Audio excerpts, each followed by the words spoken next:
नमस्कार मित्रों, इल्विन क्लासेस के यूट्यूब प्लेटफॉर्म पे आपका बहुत बहुत स्वागत है। मेरा नाम विवेक। कल्पना कीजिए कि आप कोई लोक सेवक है या कोई सरकारी पद पर है, सरकारी नौकरी कर रहे हैं और रिश्वत ले रहे हैं।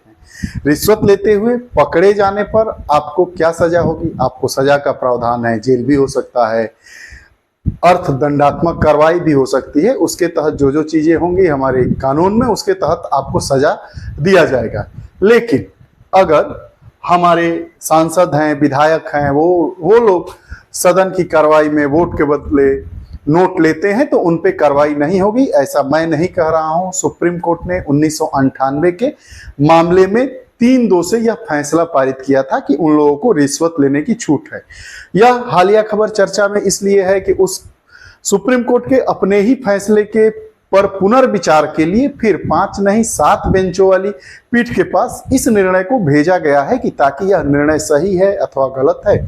आइए इस पूरे प्रकरण को समझते हैं। यह मामला क्या है, क्यों चर्चा में है, हालिया खबर क्या है और पूर्व में किस वाद में यह फैसला आया था। आज का हमारा है, क्या सांसदों और व विधायकों को रिश्वत के आरोप से छूट है। आइए एक एक विषय की तरफ वापस आते हैं और देखते हैं कि क्या सांसदों और विधायकों को रिश्वत के मामले में सुरक्षा मिलनी चाहिए। हमारा आज का टॉपिक है, पढ़ेंगे इस वीडियोस में। हम बात करेंगे हालिया खबर क्या है, चर्चा में क्यों है, किन अपराधों से सुरक्षा मिलती है, किन किन को, क्या केवल सांसद और विधायकों को ही इन मामलों में छूट मिलती है ऐसे अपराधों से, रिश्वत लेने के अपराध से, या कोई और व्यक्ति है जिनको इससे सजा में छूट मिलती है। वर्तमान में यह मामला क्यों उछाल ले रहा है उसको जानेंगे। और चूंकि यह पूरा मामला 1998 के नरसिम्हा राव फैसले पर आधारित है तो इस बात को भी जानेंगे। तो आइए हम बात करते हैं एक एक बिंदुओं को। यह है कि किन किन अपराधों में मिलती है सुरक्षा। तो हमारे संविधान का अनुच्छेद 105 सांसदों और सदन की समितियों का विशेषाधिकार, जो सांसद हैं और जो सदन की समितियां हैं उसके जो सदस्य हैं उनको विशेषाधिकार मिलता है। सांसद से हमारा तात्पर्य लोकसभा के सदस्य और राज्यसभा के सदस्य दोनों से है। तो जो हमारा अनुच्छेद 105 कहता है वह सांसदों को, चाहे वो लोकसभा के हो चाहे राज्यसभा के हो, या जो सदन की समितियां बनती है, कमेटीज बनती है, उसके जो मेंबर्स हैं उनको भी हमारा अनुच्छेद 105 एक विशेष सुरक्षा प्रदान करता है। अनुच्छेद 105(2) संसद या समिति में कहीं किसी बात या किसी वोट के संबंध में अदालत की कार्रवाई नहीं होगी, कानूनी कार्रवाई से मुक्ति होगी। यह कह रहा है हमारा अनुच्छेद 105(2). एक अनुच्छेद 105 का सब क्लॉज 2 है। यह कह रहा है कि संसद या समिति में अगर कोई संसद सदस्य चाहे राज्यसभा में कोई बात कहे, चाहे लोकसभा में बात कहे, या उन जो उस सदन की समिति में है उसमें कोई बात करता है, कोई वक्तव्य देता है, किसी के प्रति भी कुछ बात बोलता है, तो वह कार्रवाई से मुक्त होगा, उस पर कोई कार्रवाई नहीं होगी। और अगर वह कोई वोट देता है किसी के कहने पर, या किसी को भी, या वोट के बदले पैसे लेकर भी देता है, मत देता है, तो उसको भी अदालत की कार्रवाई से उसको छूट मिली है, कानूनी कार्रवाई से उसको मुक्ति मिली है। जैसे अगर कोई संसद सदस्य है, किसी अमुक व्यक्ति के पास व्यक्तिगत जीवन पे टिक्का टिप्पणी करता है, वह मानहानि से जुड़ा हुआ मामला हो सकता है अगर आम आदमी हो। लेकिन अगर वह संसद का सदस्य है तो अनुच्छेद 105(2) के तहत संसद के सदस्य होने के नाते और सदन में वह उस व्यक्तिगत जो व्यक्ति है उसके व्यक्तित्व पर कोई टिक्का टिप्पणी कर रहा है, चाहे वो संसदीय प्रक्रिया के से परे ही क्यों ना हो, उस पर मानहानि का मुकदमा नहीं कायम किया जाएगा। संसद या चाहे लोकसभा के सदस्य हो, चाहे राज्यसभा के सदस्य हो, या विशेषाधिकार जो कमेटी होती है, विशेष कमेटी समिति होती है, उसमें भी जो सदस्य होंगे उनको भी इन चीजों से मुक्ति मिली है, छूट मिली है। अब जो गैर सदस्य हैं, जो संसद के सदस्य नहीं हैं या किसी विशेष समिति के सदस्य नहीं हैं, उनको भी छूट मिली है। वो कैसे? जैसे अटॉर्नी जनरल ऑफ इंडिया, जो अटॉर्नी जनरल ऑफ इंडिया के हैं, वो भी सदन में कोई बात ऐसी बोलते हैं, टीका टिप्पणी करते हैं, तो उनको भी इन सब मामलों से छूट मिली है, बशर्ते जो अटॉर्नी जनरल ऑफ इंडिया होते हैं उनको मत देने का अधिकार नहीं होता है। और जो केंद्रीय मंत्री हैं उनको भी इन सब चीजों से छूट मिली है। केंद्रीय मंत्री अगर लोकसभा का सदस्य है और केंद्रीय मंत्री हैं, राज्यसभा में कोई वक्तव्य देते हैं, या राज्यसभा के सदस्य हैं और केंद्रीय मंत्री हैं और लोकसभा में भी कोई वक्तव्य ऐसा देते हैं जो बाहर कोई आम जन दे, तो उस पर मानहानि का मुकदमा कायम हो सकता है, या लेकिन इन लोगों पर वैसी चीजें नहीं होंगी, वो सब मुकदमे नहीं होंगे, अपराध की श्रेणी में नहीं आएगा, अदालती कार्रवाई नहीं होगी, कोई कानूनी कार्रवाई से मुक्ति मिली है। इन सब से जुड़ा हुआ अगर मामला जाता है, विवादित बयान जाता है, तो सभा का अध्यक्ष अगर लोकसभा में है तो लोकसभा अध्यक्ष इन मामलों पर अपना निर्णय देगा, अपना फैसला सुनाएगा। अगर मामला राज्यसभा से जुड़ा हुआ है तो राज्यसभा के सभापति अर्थात भारत के उपराष्ट्रपति के द्वारा इन सब विवादित मामलों पर, विवादित बयानों पर, विवादित वक्तव्यों पर फैसला सुनाया जाएगा। वहीं हमारा अनुच्छेद 194(2) है, यह राज्य विधायकों को समान विशेषाधिकार देता है। हमारा जो अनुच्छेद 194 का सब क्लास 2 है वो राज्य विधानसभा अर्थात जो राज्य की विधानसभा है और विधान परिषद है उसके सदस्यों को इस प्रकार की छूट देता है। अब चूंकि यह राज्य विधायक से ही जुड़ा हुआ वर्तमान का रिश्वत वाला मामला है, यही उछाल ले रहा है, चर्चा में है, तो इस बिंदु को हम देखते हैं और जानते हैं। मान का मामला, क्यों ये मामला तूल पकड़ता हुआ जा रहा है। झारखंड की विधायक थी सीता सोरेन, झारखंड की विधायक थी सीता सोरेन। सीता सोरेन शिबू सोरेन की बहू है, मतलब सीता सोरेन के ससुर कौन है, शिबू सोरेन है। इन्होंने, ये विधायक थी उस समय, एमएलए थी उस समय 2012 में झारखंड में राज्यसभा के चुनाव में वोट देने के लिए इन्होंने रिश्वत लिया था। जो सीता सोरेन है उन्होंने 2012 के राज्यसभा सदस्य के चुनाव में किसी व्यक्ति विशेष से वोट देने के लिए रिश्वत लिया था। अब यह मामला मुख्य चुनाव आयुक्त से इसकी शिकायत की गई। यह मामला मुख्य चुनाव आयुक्त के यहाँ गया, उनके यहाँ शिकायत गई सीबीआई, और यह मामला तूल पकड़ता हुआ आ रहा था और सीबीआई जांच की मांग की गई। सीबीआई के द्वारा इन पर चार्जशीट दाखिल कर दिया गया, लेकिन सीता सोरेन ने हाईकोर्ट में चार्जशीट को चुनौती दे दिया। जो सीता सोरेन थी जिन पर रिश्वत लेने का आरोप लगा था और सीबीआई की मांग उठने लगी, तो सीबीआई ने इन पर चार्जशीट लगाया था कि आपने पैसा लेकर, आपने रिश्वत लेकर राज्यसभा के चुनाव में मतदान दिया है।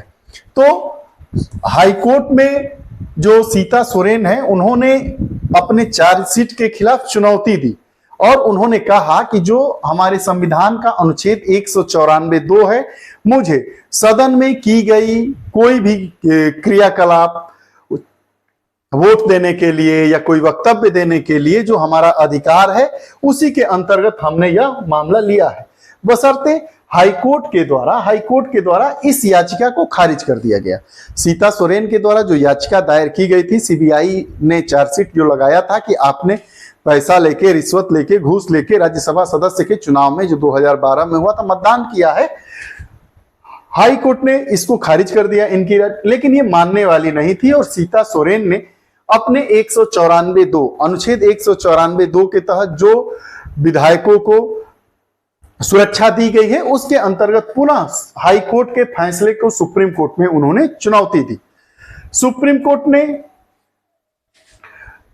कोर्ट में बेंच गठित हुई, 2 जजों की बेंच ने 3 जजों के पास भेजा और 3 जजों की बेंच ने यह फैसला 5 जजों के पास भेजा। 5 जजों की पीठ में 3 जजों ने कहा कि इनको सुरक्षा देनी चाहिए, अर्थात ये जो हैं सीता सोरेन वो रिश्वत ले सकती हैं और इन पर कोई अदालती कार्रवाई नहीं हो सकती है। 5 जजों की जो बेंच थी सुप्रीम कोर्ट की, उसमें 2 जजों ने इनके खिलाफ फैसला दिया था, लेकिन यह जो फैसला था 3-2 से पास हो गया। 1998 नरसिम्हा राव फैसले को चुनौती दी गई। अब जानते हैं कोर्ट का मत क्या है। अब क्या है वर्तमान मामला, वर्तमान का मामला क्या है इसको देखते हैं। कोर्ट का मत, न्यायालय का मत क्या है। अनुच्छेद 105 और अनुच्छेद 194(2) मेंबर्स ऑफ पार्लियामेंट और मेंबर्स ऑफ लेजिस्लेटिव असेंबली को विशेष प्रकार की स्वतंत्रता देते हैं। जो 3 जज थे, 5 जजों का फैसला था जिसमें 3 जजों ने कहा कि जो इन्होंने रिश्वत लिया वो ठीक है, दो जज कहे कि जो इन्होंने रिश्वत लिया वो ठीक नहीं है। तो वही ये कोर्ट का मत जो सुनाया जा रहा था वो अनुच्छेद 105 और अनुच्छेद 194(2) को केंद्र में रखकर बताया जा रहा था। तो 3 जजों ने कहा कि जो मेंबर्स ऑफ पार्लियामेंट है, अर्थात चाहे वो लोकसभा के सदस्य हैं, चाहे राज्यसभा के सदस्य हैं, या मेंबर्स ऑफ लेजिस्लेटिव असेंबली हैं, चाहे वो विधानसभा के या विधान परिषद के सदस्य हैं, उनको इस प्रकार की स्वतंत्रता हमारा यह अनुच्छेद देता है। वहीं एमपीज और एमएलएस, दूसरे जो 2 जज थे जिन्होंने कहा कि रिश्वत लेना अपराध है, उन्होंने कहा था कि जो मेंबर्स ऑफ पार्लियामेंट है या मेंबर्स ऑफ लेजिस्लेटिव असेंबली के जो सदस्य हैं वो कोई विशेष व्यक्ति नहीं है, वो विशेष व्यक्ति नहीं है। कानून के समक्ष हमारा अनुच्छेद 14 कहता है कि कानून के समक्ष सब लोग बराबर है, इसलिए इनको सजा का प्रावधान होना चाहिए। इन्होंने यह गलत किया। अब चूंकि बार बार इसमें नरसिम्हा राव फैसले का वर्णन आ रहा है, बात हो रही है, तो हम जानते हैं कि 1998 का नरसिम्हा राव फैसला क्या था। 1993 में नरसिम्हा राव मामला आया, शिबू सोरेन से पर रिश्वत लेने का आरोप लगाया गया। नरसिम्हा राव के पक्ष में मतदान था। जब नरसिम्हा राव की सरकार थी तो उस समय जब विश्वास मत इन्होंने हासिल किया तो मात्र 14 वोटों से यह विश्वास मत अपना हासिल किए थे। तो उस समय आरोप लगाया जा रहा था कि जो शिबू सोरेन है वो पैसा लेकर नरसिम्हा राव के पक्ष में मतदान किए हैं। तो 5 न्यायाधीशों की बेंच, 3 जज अनुच्छेद 105(2) या 194(2) के तहत कहे कि संसद में किए गए वोट पर कानूनी कार्रवाई नहीं होगी। इसी समय 5 जजों की पीठ में 3 जजों की पीठ ने कहा था कि जो हमारा अनुच्छेद 105(2) है और अनुच्छेद 194(2) इसके तहत रिश्वत लेकर, पैसा लेकर वोट देना क्या है, लाजमी है। ये लोग पैसा लेके, सांसद और विधायक पैसा लेके, घूस लेके वोट दे सकते हैं, वह रिश्वत की श्रेणी में नहीं आएगा और संसद में किए गए वोट पर कानूनी कार्रवाई नहीं की जाएगी। वहीं इनमें जो 2 जज थे, उस जज ने कहे कि कार्रवाई की जानी आवश्यक है, क्योंकि यह जो हमारा संविधान का अनुच्छेद 105 का सब क्लास 2 और 194 का सब क्लास 2 है, वह रिश्वत लेने से सुरक्षा नहीं प्रदान करता है, क्योंकि एमपीज और एमएलए सामान्य व्यक्ति हैं, कोई विशेष व्यक्ति नहीं है। तो इसलिए इन पर कार्रवाई की जानी चाहिए। लेकिन शिबू सोरेन को रिहा कर दिया गया इसी निर्णय की समीक्षा के लिए। इसमें अब चूंकि 5 जज में 3 जजों का फैसला था, शिबू सोरेन रिहा हो गए। 2 जज भले ही इनके पक्ष में नहीं थे, लेकिन 3 जज पक्ष में थे। इसी कार्रवाई को लेकर, इसी 5 जजों द्वारा जो फैसला दिया गया था, उसी फैसले को पुनः सुप्रीम कोर्ट ने यह देखने के लिए कि क्या यह जो फैसला आया था वो सही है या गलत है, इसी की समीक्षा के लिए, इसी की जांच के लिए यह 5 जजों की बेंच से हटाकर 7 जजों की बेंच पर इसको ट्रांसफर किया गया है, इसलिए यह चर्चा में है। अगर 7 जजों की बेंच ने फैसला सुना दिया कि जो एमपीज और एमएलएज हैं वो वोट के बदले नोट ले रहे हैं, रिश्वत ले रहे हैं, वो गैर संवैधानिक है, वह उनके अनुच्छेद 105(2) और अनुच्छेद 194(2) के तहत दी गई सदन सदस्य होने के नाते जो सुरक्षा प्रदान की गई है उससे बाहर है, तो जो सीता सोरेन है इनको सजा हो सकती है। ये रहा हमारा मामला। सांसदों और विधायकों को रिश्वत लेने से छूट के संबंध में जो 1998 में सुप्रीम कोर्ट के 5 जजों की बेंच ने 3-2 से फैसला सुनाया था कि ये लोग पैसा ले सकते हैं, इन लोगों पर कोई अदालती या कानूनी कार्रवाई नहीं होगी, ये अभी तक सही है। लेकिन वर्तमान के जो सीजेआई है, चीफ जस्टिस ऑफ इंडिया है, उन्होंने इस फैसले पर पुनर्विचार करने के लिए, इसकी न्यायिक समीक्षा करने के लिए यह फैसले को 7 जजों की बेंच के पास भेजा है। आगे इस पर क्या फैसला होगा, क्या कार्रवाई होगी, उससे हम लोग जुड़े रहेंगे। आपको यह हमारी वीडियोस कैसी लगी कृपया कमेंट बॉक्स में अपने विचार जरूर दीजिएगा। फिर नई कक्षा के साथ उपस्थित होंगे, तब तक के लिए बहुत बहुत धन्यवाद।